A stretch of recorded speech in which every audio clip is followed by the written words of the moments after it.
uchatita kunge pane funeral pana junior ti yes ukuzvinzwa sei ndikuzwa tuma namba tukando watwenamo twemugeto voice renyu rakaipa voice renyu rakaipa vane moto saka zita ravo ndeyani amubvunze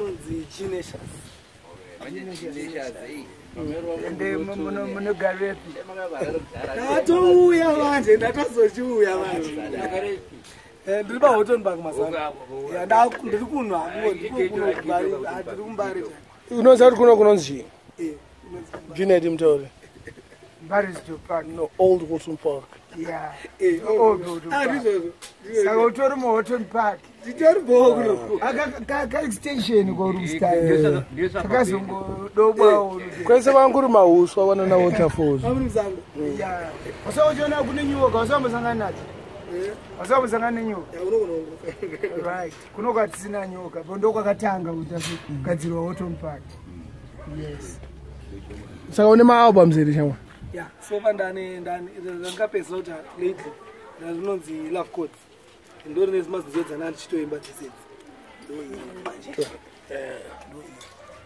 but previously last year ndandine Love Signature and last year but one and just love akawandira ku love stereo ndiyaka music udodzokera nengoma titi vanodzika unopa maselekta kuti abate ngoma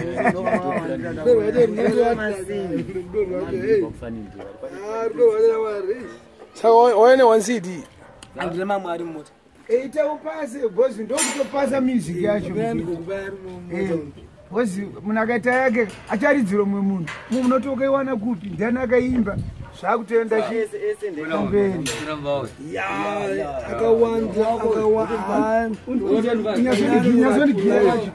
kulavu ndokwandikanyanyiwanda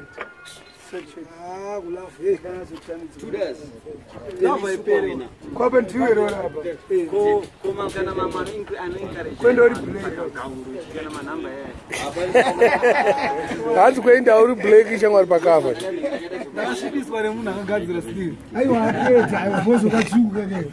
but uyu munhu mutema akufanana neni panhinyiketa one so apa katondipfuura shamari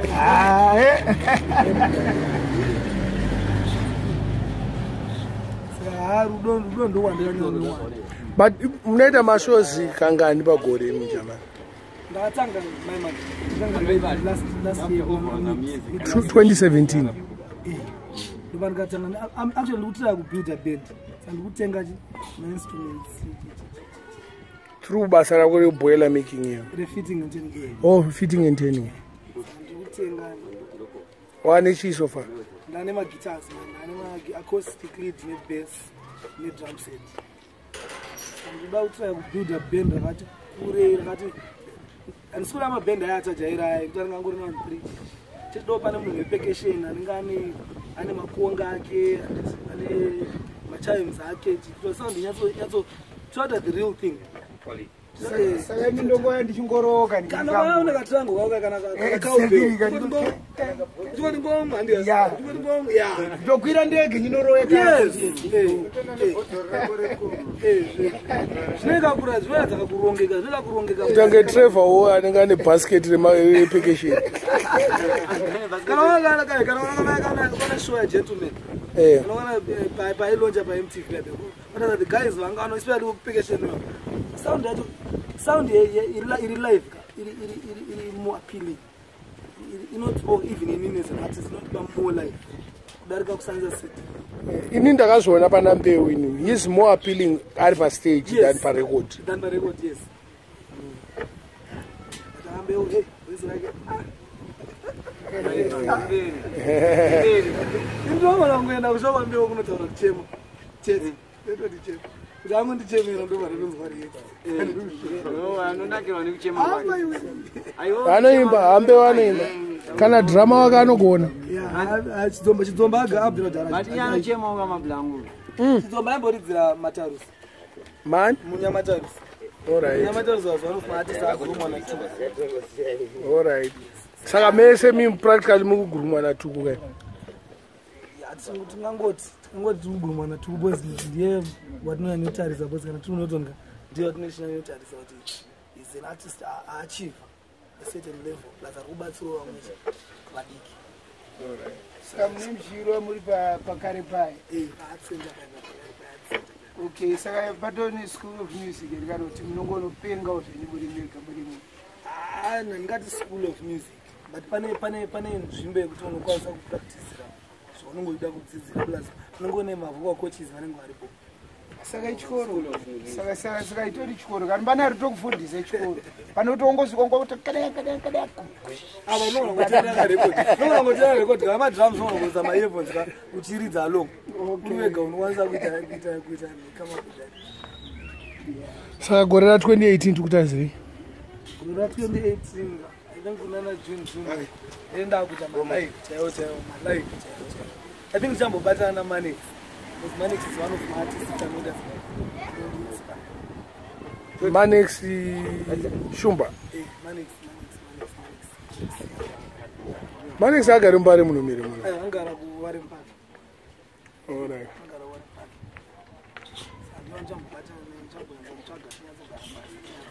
But ini ndoona ke music yenyu especially vanhu vanobva out yakaregedza kuacceptwa maplaces akafanisa na Mbare kana paredhiyo yairiri wambozvinotisa zvinotora nguva zvatonitorera nguva ifani kuti inini ndoita music ini ndobhelieva music yangu nditori part yemi nditori music yangu inini saka ifani kuti I'm one of those artists wekuti panouya na taras like pakaya taras kana pakaya this are the show yakaya ndi busy yakanoperforma munhu anenge ari kana urban grooves hazvinyatsotiitira zvakanaka like honestly kana pakauya reg artist pakauya reg taras yes we expect people like me yes but tiso vanhu veconscious verege dancehall yacho and like kutozona yeah you can put Tuku because he's a big artist and crowd puller but at the end of the day respect to our genre inini ndichiona ngetinenge saka zvekuisa ana japresident naTuku hamunyanyo zvifarira it's business mind.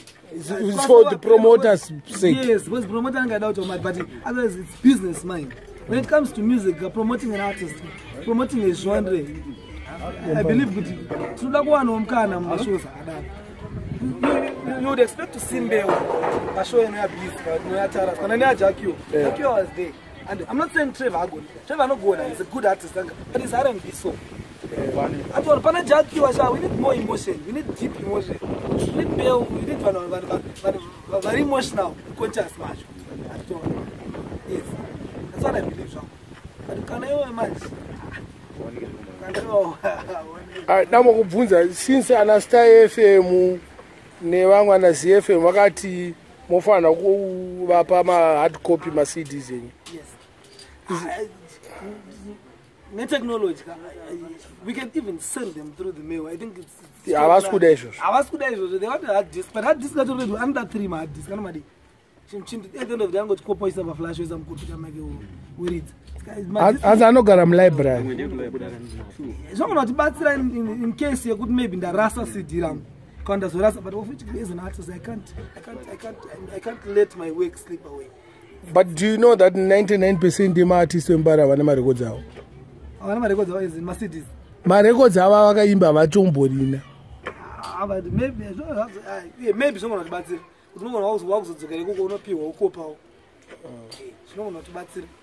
Maybe in that way, but at the end of the day, sometimes as an artist, you need to register with Zimure. Zimure nenge ne copy, nenge 2 copies. Kudari. Eka but iyo varutaura Zimure yacho they have contract neZimura. Iyo vanodawo ma hard copy yawo. Kuitira kuti yozopiwa mari nemaroyalties. Saka why can't you go and for information's sake, there's information that we put per CD, like CD Yakob. Nini in the industry, I'm known as Genius, but my actual name is Ignatius. So to get those rights now, they don't want Genius, they want Ignatius. You see? Yeah, maybe for that reason, you could do a plus 2 there are composer plus no one a record number. Record CD number which Saka mimi you believe in the Guno. Saka mimi you believe with the issues resonating But I don't see why we should just put maybe 5 copies. Like, they only need 2. Plus, sometimes we cannot afford to make more CDs. All right. You know what to warm around.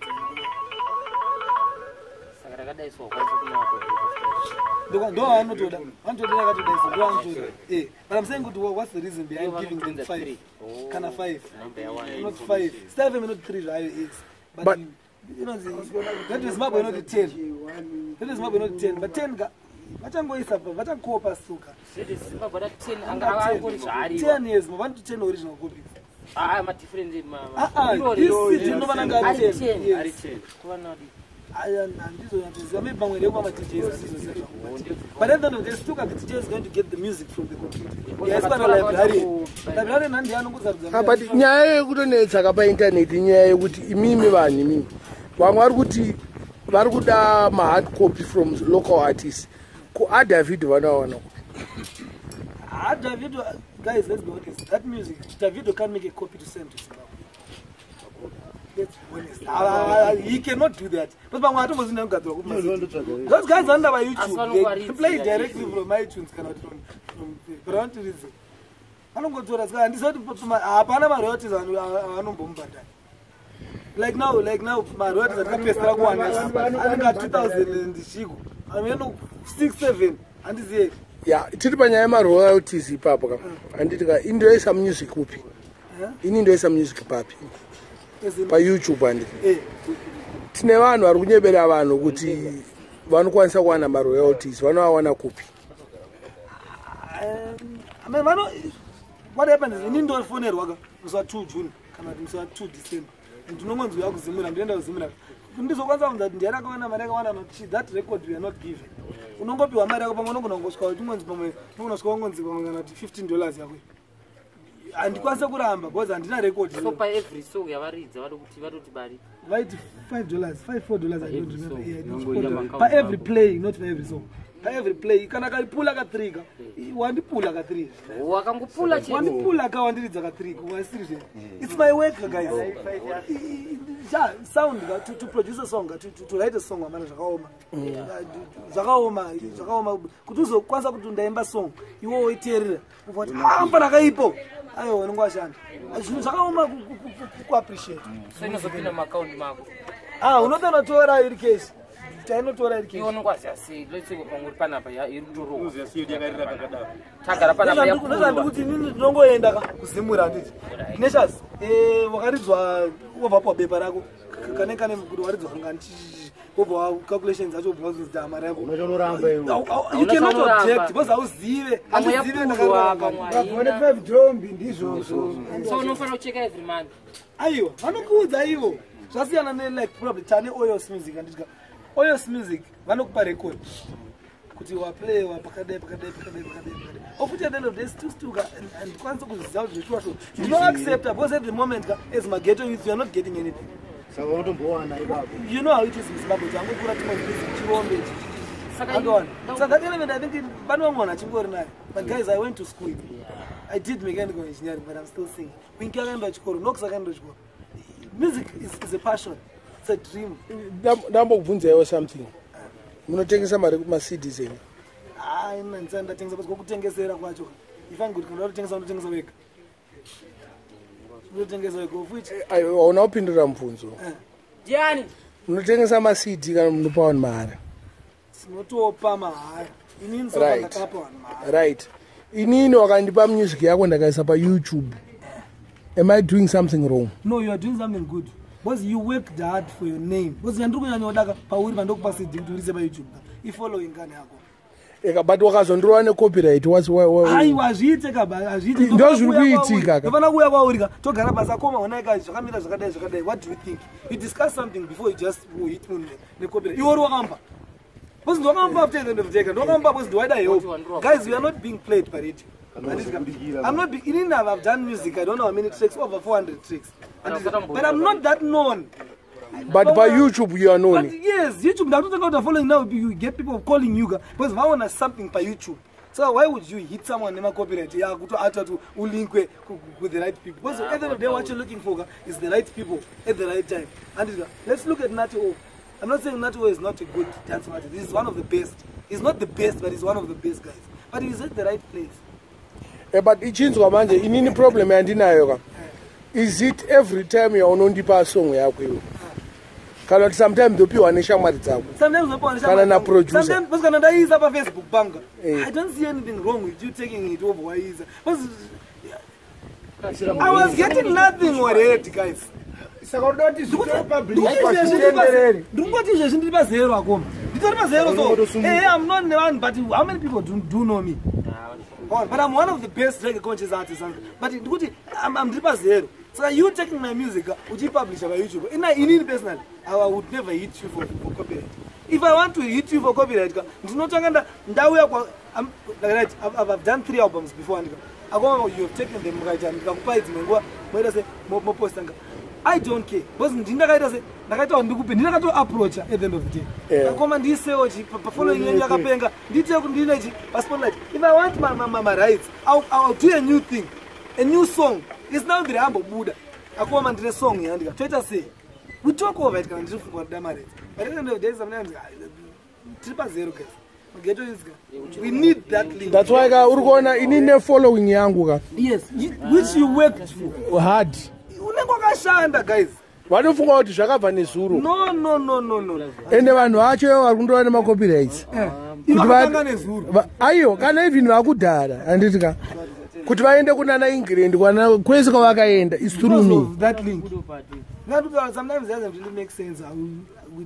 Because we have Tawanda Kampira, we have Digital Chris, we have Trevor Jacob, we have myself Ghetto Crown King and we have some other guys, but my one abaskazikana. But kana tiri pa internet ka zvatiri kuita isusu tukutoita kutobatsira mageto youth kuti vakwanise kudya. Yanga kuita nemacopyright that's anozowana vari kufunga kuti vanowana following yangu ini. Azviite manje guys, a name has to be worked for. Kuti munaziva kuti kuna Jakiwo guys anenge ashanda. Ndandataura zvingati music inorwadza. Tinoona kuti inini I become very emotional when it comes to music. Because it's part of me, it's me. Yes, I'm a fit and 10, I'm a mechanical engineer, yeah. But other than my job, I would have left my job for music. But because as it stands, with music, guys, music is a life, it's a career. We gave him 45,000 when he came here. Yeah. But do you think Maria no benefit? I don't want 20,000. What takes when 20,000? Cha benefit ya nyika because nyika ina time on your song guys. So music should be taken seriously. It should be taken seriously. Monge nete jaka waya kapo mara kawanda zingaiti. Loss. But watata hapa mari yao. Those guys they don't just eat that mari yesa kawani. But imano totor wane nyika because ndeji unengo I'm Zimbabwean. Wherever I grow and chisumuka ne flag. Nusunza flag in Zimbabwe. At the end of the day. That's what I try to say to these young guys. Wherever you are. Kuti inini music yandrukuisa. Musumuka Zimbabwe. But apana vacho vakandi disturb. Mai manje library Zimdancehall yashota. Kana ivo vakarasa music ne wana kusana. Zvacha zvimari kusenda. Ndakabvisa music dzevanhu vakawanda. Ndakaibvisa. Because you know in music, I want to tell me you can have a time you get used to choose what. So you can record the song every day. And then go on. It doesn't mean good. When boys to men who have got about YouTube, but the music ends, not published. You didn't go record, but another say, and I put the material, but I got to record music young and also music and represent this record. But you know, and these guys can't do some drive and drive, but no corrupt. Kana computer no biwa. Kana computer no biwa. Ende muna no ba computer wo. I doesn't even know how important that music is. Kana tena $5.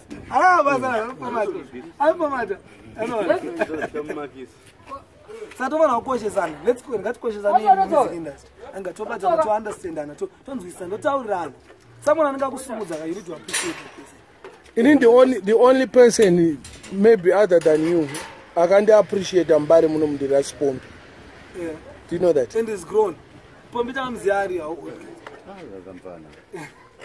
Guide, there's my big guns. Wakakura wachi supportwa nembari. But ndaka appreciate one more. That's for me. Kuti mdala makaita boda pamba sina mimi sina kwenda ku England. ndisiri kutodzidza uchikoro kwandiri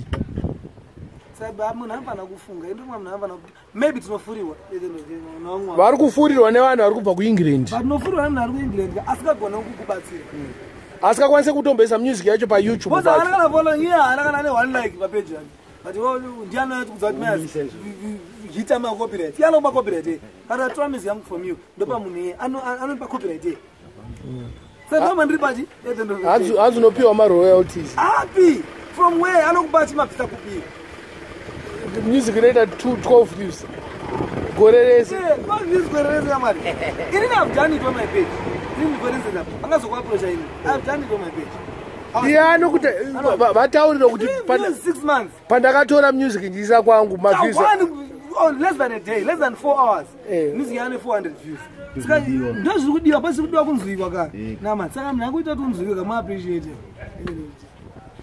maita basa jamani and before you go any further nembodai kuti uzomboti noti nhasi zvako unoziva kuti zvimwe zvinhu zvifambe ka special ndokwana neshungu dzavo nadzo atozombotitira majinguzi edu andinoti keta junior t mad minox uchikanda hosi patine chipula pepe tichikuisa futi ka iwe unongotivota rako futi richibva rataura saka kune kuchitenderera chizita wabata mnyaka saka imwe nikini yatufana kugara maita bochiti timoreserai vanhu vari kunze kwenyika motaura kuti munokontaktwa sei vanhu vese vari kunze kwenyika inini ndini generations I hope you'll be following me pageto crown rambai muchifollowa muchilike music yedu and music yangu noyani ngaipapo pageto crown ipapo then generations music is my page nezopostawo here and there muchingoona kuti saka muna hama dziri kunze kwenyika hama dziriko kana dziri munomu futi dzinadzo hama moresa nemazita nekunyika kwavanogara mainuni Mbare is in UK.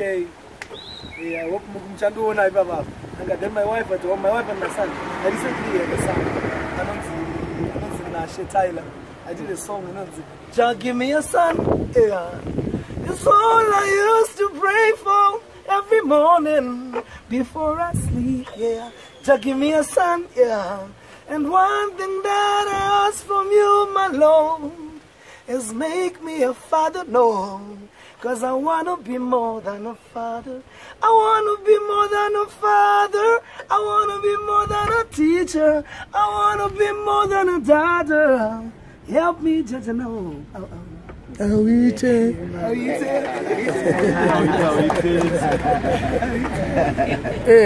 Saka kuma contacts manje phone number kana munayo phone number yangu is 0773 555 951 zidzokerere futi 0773 555 951 muZimbabwe kwa muZimbabwe +263 ndakada ngondisponsor pa band rangu randiri kubuilda futi ndidzodzo number idzodzo kamuna email it's mugogoignatius@gmail.com mugogoignatius@gmail.com Ignatius yacho na TIOUS. Alright, amite saka vanhu vekunze kwenyika nevari muno mapeza kwamorisa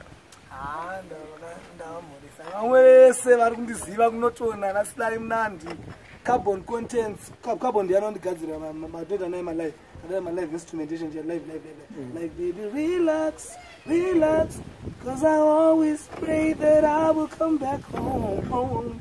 Come on baby now, yeah. And ndiyandoita naye ibhebhi rangu silari mnandi, yeah. And everything I do, everywhere I go. Yeah, TDS. Oh, all right. Aiwa amaita bauja man. Makanyanya. Awite wakini.